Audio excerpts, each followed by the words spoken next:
Урматтуу телекөрүүчүлөр, дагы бир жолу Кутман таңыңыздар менен. Негизи кыргызда айтылат, канча бут кирсе, ошончо кут кирет дейт. Студиябыздын куту болгон дагы бир коногубуз. Тааныштырып өтсөк, ооба. Токтогул Сатылганов атындагы Улуттук филармониянын астында түзүлгөн Алымкул Үсөнбаев атындагы мамлекеттик эл шайырлары тобунун жетекчиси, белгилүү обончу, аткаруучу, ак таңдай төкмө акын Максат Кулуев агабыз бизде конокто. Ассаламу алейкум. Алейкум, Кутман таң барыңыздарга. Таңкы маанайы ачалы деп, мен дагы маанайымды таңдан түстөп, аттанып шашып келдим. Жакшысыздарбы? Кубанычтабыз абдан. Кош келдиңиз студиябызга. Алгачкы суроо, сиз жакында 7-ноябрда буюрса 20 жылдык концертиңизди берген жатыптырсыз. Анан ушул дароо эле ушул концерттен баштасак. Даярдыктар кандай? Кудай буюрса 7-си жакындап келип калды. Мен бул иш-чараны жазда ойлонуп, жаздан баштап даярдык көрө баштагам да. Анан баа кыргыздыгын билесиңер да. Бир жыл бар. Дагы жаз өтсүн, жай өтсүн, күздө деп ошентип жүрүп билинбей келип калды. Кудай буюрса даярдык жакшы. 20 жылдык чыгармачылык кечемди тартуулап атам. Кудай буюрса биз эми баа шоу дүйнөсүндөгү ырчы болгондон кийин салттуу музыка чөйрөсүндөгү адамдар негизи саналуу гана учурларда концерт берет экенбиз. Анан ошого байланыштуу ошо баардыгын жыйнап туруп, анан ошо берип аткандагы кербезим Кудай буюрса жакшы болот деген ойдомун. Эми сиздин биринчи концертиңиз эл алдына баягы эл сынына коюп жаткан толкундоолор болуп атса керек албетте. Албетте толкундоолор болот экен. Буга чейин шаарга аттанганда мен Жумгал драма театрында эмгектенип, ошо жерден 3 жылдан кетерде концерт берип, бенефис сыяктуу чакан ошо жерде райондук деңгээлде өткөрүп кеткем. Анан ошо менен шаарда канча жылдан бери иштеп жүрөбүз. Анан былтыр ошол мекендештер чакырып, Саха Республикасына, Якутия жергесине барып, ал жерге да концерт коюп келгем да, тыштан биринчи жолу. Айылдан биринчи жолу илгери дегендей. Биринчи айылдан баштайт. Анан сырттан былтыр койдум. Анан эми Кудай буюрса жалпы Кыргызстанга Борбор калаага биринчи жолу 7-ноябрда ошол майрамга карата. Эми 20 жыл ичинде Борбор калабызда биринчи жолу коюп атсаңыз, күйөрмандарыңыз, көрөрмандарыңыз күтүп деле калды болуш керек. Эми сиздин чыгармачылыгыңызды көптөн бери билип, баалап, сыйлап жүргөндөр. Максат ага, эми сиз өзүңүз чыгармачылык жолуңузду мен театрдан баштагам деп дагы айтып жүрөсүз буга чейин дагычы. Анан ошол бийчи болуп баштагам дегенде маектериңиз бар да, Максат мырза.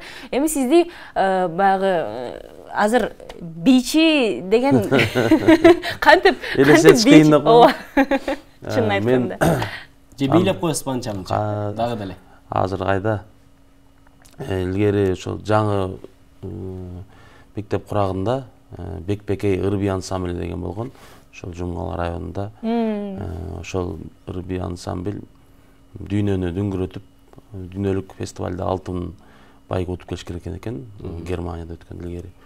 Ошон дүйнөнү дүңгүрөткөн Бекбекей ырбий ансамбль акыркы тарап бараткан малдар окшойт. Ошол Жумгал драма театрында иштешчү, ошол жерде ага эжейлер баардыгы. Ошолордун катарына кошулуп, анда мектеп курагымда, анан мен 8-класста барып, бир жылдай нары кетип, бери кетип, ошолордон үлгү алып жүрүп, 9-класстан баштап кадыресе мындай кабыл алып, штат ачылып, айлык алып, эмгек жолун баштагам да 98-жылы. Ошондон бери 20 жыл болуптур. Ошо ал жерде эми залкар агайлар, эжелер окутту. Ошолордун баарына терең ашып келем. Замир Токонбаев деген агайым болгон, андан кийин эң ушу театр дүйнөсүнө киришкен Шакин Эсенгул деген залкар агайларыбыз болгон. Ошолордун таасиринин артынан ушул өнөргө аттангам. Жакшы. Анан сиз өзүңүз төкмө акын болуп төгүп да келесиз. Бул өнөр канча жашыңыздан башталды эми? Качан байкап калдыңыз? Негизи бир 6-класстан баштап ырдай баштагам да, баягы өзүмчө.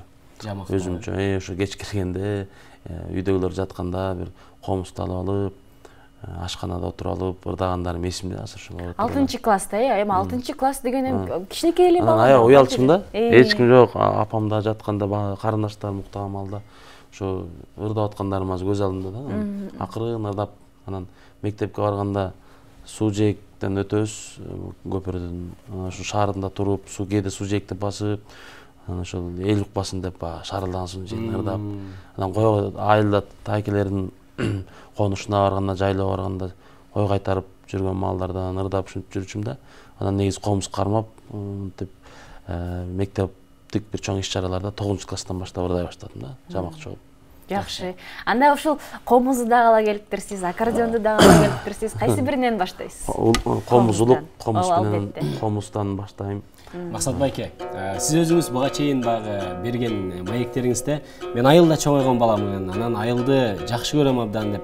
Мен да айылда чоңойгон баламын, анан жөнөп алам деген ырыңызды мен дагы эл дагы сүйүп угат, ушул ырыңызды аткарып бериңизчи.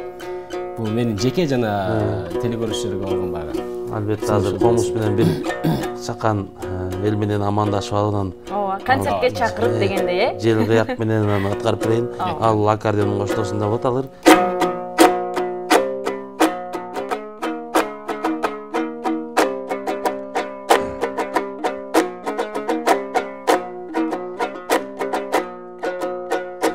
Алланын таңың атканда акым жок уктап жатканга, сиздер чакырып калган мезгилде, ой жетип бир келдим шашканда, ой гайлер кууп качканда. Ассалому алейкум, Кудайым рызкы берсин ак таңга, ай күнүң болсун асманда, ойманың болсун жаштарда, нуска болсун карыда, ой ынтымак болсун баарында, бирге басып туралы, ой беккутчулуктун туугандар дүңгүрөгөн шаарында. Бале. Жаратам ата конушка, жан дүйнөм кыяк комузда, 20 жылдык кечеме журтум кел күбө болушка. Вакытты көп албайын. 7-си деп айтып койбодуңуз да. Кудай буйрса 7-синчи ноябрда. Ооба, 7-ин бири кыдыр деп кыргызда дагы ошо жакшы кеп бар, албетте. Анан эми элдин жүрөгүнөн түнөк тапкан Максат ага.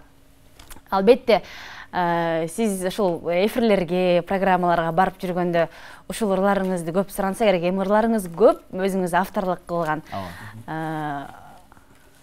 Анын ичинде ошол жөнө балам, теңим бар деген, Максат байке, өзү негизи баягы сезимдешим деген дагырыңыз абдан көпчүлүккө жагат. Кайсыл бирин аткарып бересиз анда? Мен азыр жөнө баламды сурап кеттиңиздер, анан ошол жөнө баламды тартылып берейин. Азыр шаардагы тургундар шашып, жумушуна шашып атат, аттанып. Ал эми айылдагылар мал жанын жайгаштырып, эртелеп турат, таңдап турат, ошол айыл апабыз тынч болсун, ата конуш тынч болсун деп, ошол айылдык жалпы туугандарга айылды көрүлек, сиздерге, биздерге арнап аткарып берейин, сагынгандардын кичине сагынычы жазылсын.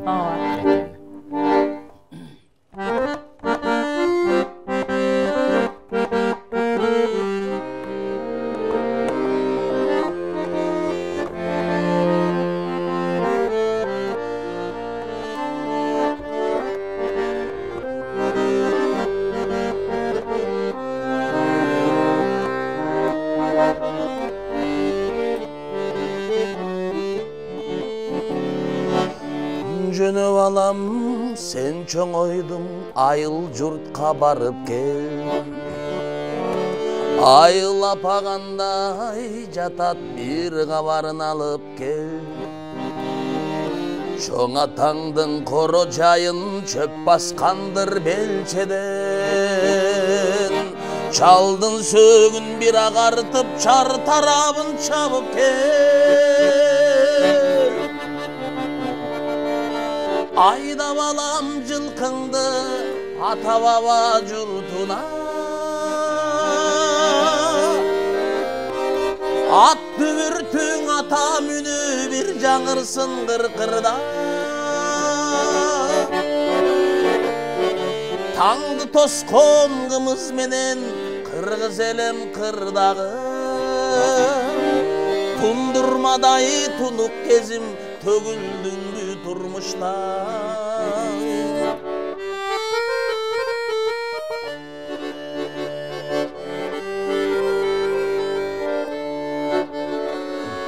Чоң энеңдин кемегесин бир түтөтүп жагып кел. Келинге деп тиккен эле көшөгөсүн тагып кел.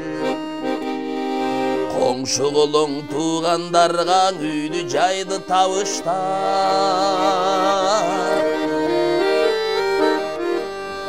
Көңдө калган жалгыз така тамборуна кагып кел. Айдап алам жылкыңды ата баба журтуна. Мен куруюн шаар кезип айылым калды унутта. Жети атаң баскан жер, жетеси бүт жаткан жер.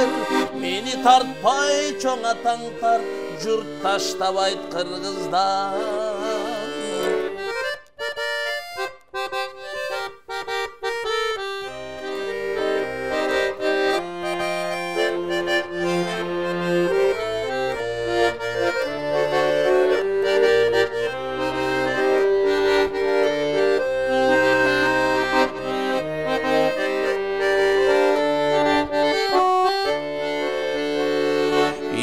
Сиз калган жайыттагы малын журтка айдап кел. Эсин дагы сагынгандыр, дал өзүндөй жайгап кел. Мен кеткенде минген аты аза тартып бош эле.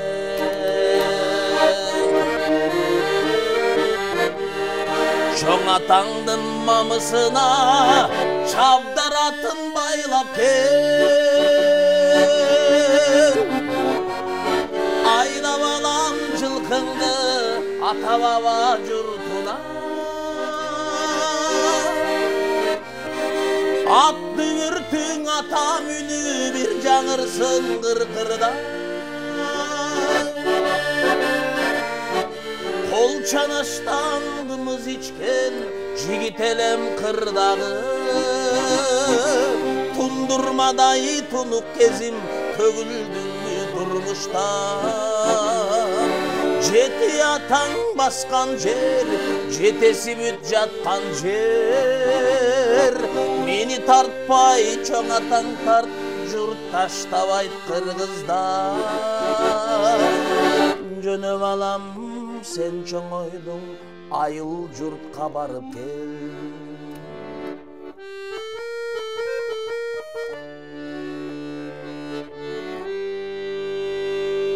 Ай, баракелде. Көпчүлүктүн жүрөгүндөгү ыр да бул Максат ага, чындыгында. Сиз ошондо бул ырды уулуңузга айтып атасызбы, же сиздин атаңыз сизге айтып атабы? Мен өзүм уулум айтып атам. Өзүңүздүн уулуңузга айтып атасыз, Жакшы, жакшы. Ыраазычылык билдиребиз, биздин убакытыбыз дагы тар. Буюрса, мына сиздин чыгармачылыгыңызга күбө болом.